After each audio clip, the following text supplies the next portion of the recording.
أعوذ بالله من الشيطان الرجيم. بسم الله الرحمن الرحيم. الحمد لله رب العالمين، والصلاة والسلام على أشرف الأنبياء والمرسلين سيدنا ومولانا محمد وعلى آله وصحبه أجمعين. أما بعد. Yang terhormat kepada Kepala Madrasah Bapak Khairul SPD MPD, yang saya hormati segenap Dewan Guru dan karyawan-karyawati Madrasah Sanawiyah Negeri 1 Blitar, serta teman-teman yang saya banggakan. Marilah kita panjatkan puji syukur kehadiran Allah Subhanahu wa Ta'ala, yang mana karunia-Nya kita dapat berkumpul di pagi hari ini dalam keadaan sehat walafiat. Amin amin amin ya rabbal alamin. Tak lupa salawat serta salam kita curahkan pada Nabi Muhammad Sallallahu Alaihi Wasallam yang telah membawa kita dari zaman jahiliyah menuju zaman terang benderang ini, yakni al-dino Islam. Perkenalkan, nama saya Alfa Rosidah dan saya Dila Aisyah Zahra. Kami sebagai pembawa acara pada pagi hari ini.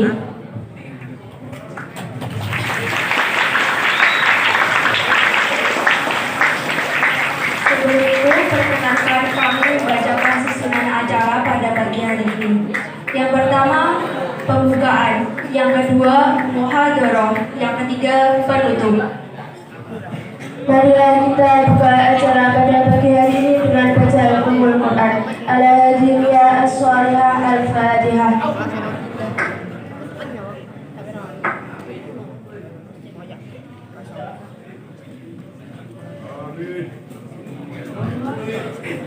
Memasuki acara yang kedua, yakni muhadharah, yang akan disampaikan oleh perwakilan kelas 710. Kepada yang bertugas kami persilahkan.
Yang terhormat Bapak Khairul Ni'am SPD MPD selaku Kepala Madrasah MTS 1 Blitar.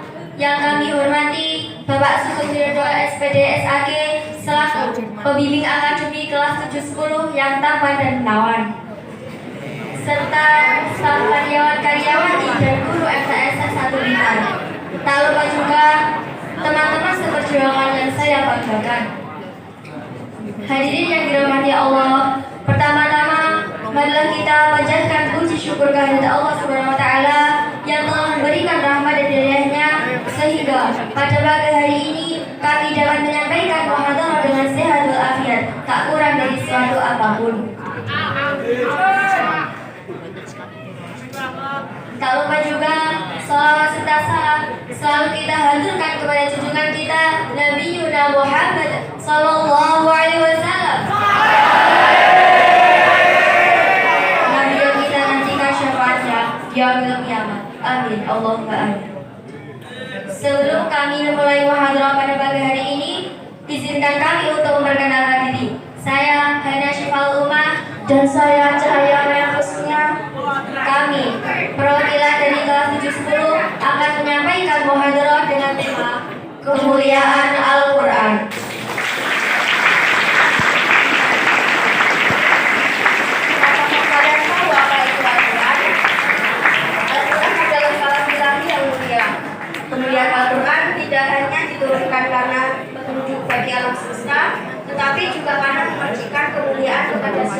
apa dengan terkaitnya. Jibril alaihissalam disebut yang termulia di antara para malaikat karena ia adalah pembawa Al-Quran kepada Nabi Muhammad SAW. Nabi Muhammad sendiri adalah termulia di antara semua nabi dan rasul karena beliaulah penerima dan penebar risalah Al-Quran.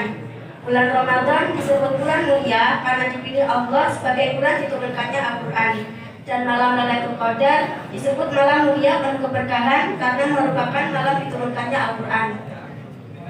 Bagaimana kalau Al-Quran tidak hanya dibaca dan dikaji, tapi juga diwujudkan dalam sikap dan tingkah laku? Itu tentu sebuah capaian yang lebih istimewa lagi. Itu sudah pada level mencontoh sang pembawa Al-Quran itu sendiri.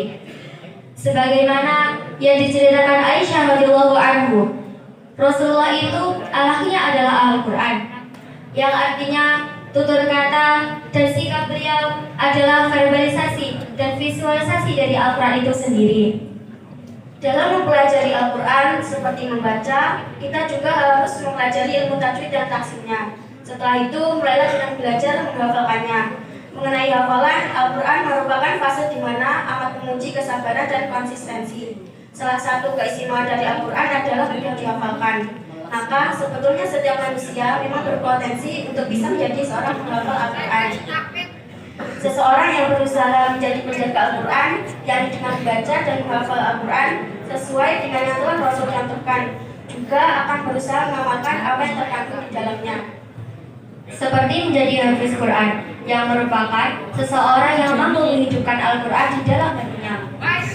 Hafiz Quran mampu menyalakan potensi dan semangat dalam hatinya. Allah berfirman dalam surat Al-Ankabut ayat 49 yang artinya, sesungguhnya Al-Quran itu adalah ayat-ayat yang nyata di dalam dada orang-orang yang diberi ilmu, dan tidak ada yang mengingkari ayat kami kecuali orang-orang yang zalim. Percayalah bahwa Al-Quran itu memang hidup. Jika kita mengaku cinta Al-Quran, maka perlu pembuktian dan pengorbanan. Bukankah sejatinya cinta adalah tindakan? Seumpama kekasih atau sahabat dekat, maka Al-Quran pun butuh perhatian, butuh pertemuan intens, bahkan Al-Quran pun bisa cemburu. Dengan upaya dan usaha kita untuk membaca, menghafal, dan mengamalkan Al-Quran, otomatis kita sedang menjaga diri kita sendiri. Dalam hadis riwayat Hakim disebutkan bahwa barang siapa yang membaca atau menghafal Al-Quran, maka sungguh dirinya telah menyamai derajat kenabian. Hanya saja tidak ada wahyu baginya. Betapa agung interaksi seorang hamba dengan Al-Quran yang lahir karena cinta. Ia langsung berbalas cinta dan bisa yang menurunkan Al-Quran. Ini bisa dimaklumi karena Al-Quran adalah kalam Allah dan Allah mencintai siapapun yang mencintai kalamnya. Lebih jauh, cinta kepada Al-Quran itu sendiri adalah salah satu ekspresi cinta kepadanya. Sahabat Ibnu Mas'ud mengatakan, siapa yang mencintai Al-Quran berarti mencintai Allah. Cinta Al-Quran adalah puncak dari interaksi seorang hamba dengan kitabullah. Karena untuk sampai ke level ini, ia harus melalui sejumlah tahapan interaksi yang intim dengan Al-Quran, mulai dari membacanya, memahaminya, merenungkannya, berdialog dengannya, dan mewujudkannya dan sikap dan tingkah laku. Sekian muhadharah dari kami. Apabila ada kurang lebihnya, kami mohon maaf. Wassalamualaikum warahmatullahi wabarakatuh.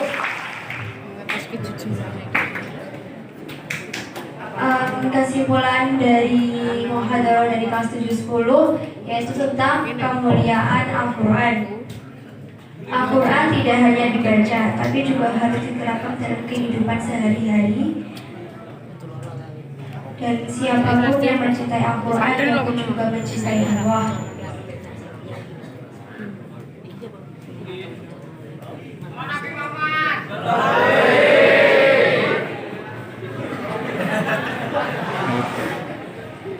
Untuk itu, marilah kita tutup acara pada pagi hari ini dengan bacaan hamdalah.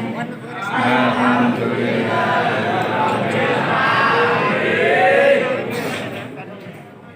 Jika ada salah kata kurang lebihnya mohon maaf. Wabillahi taufiq wal hidayah. Wassalamualaikum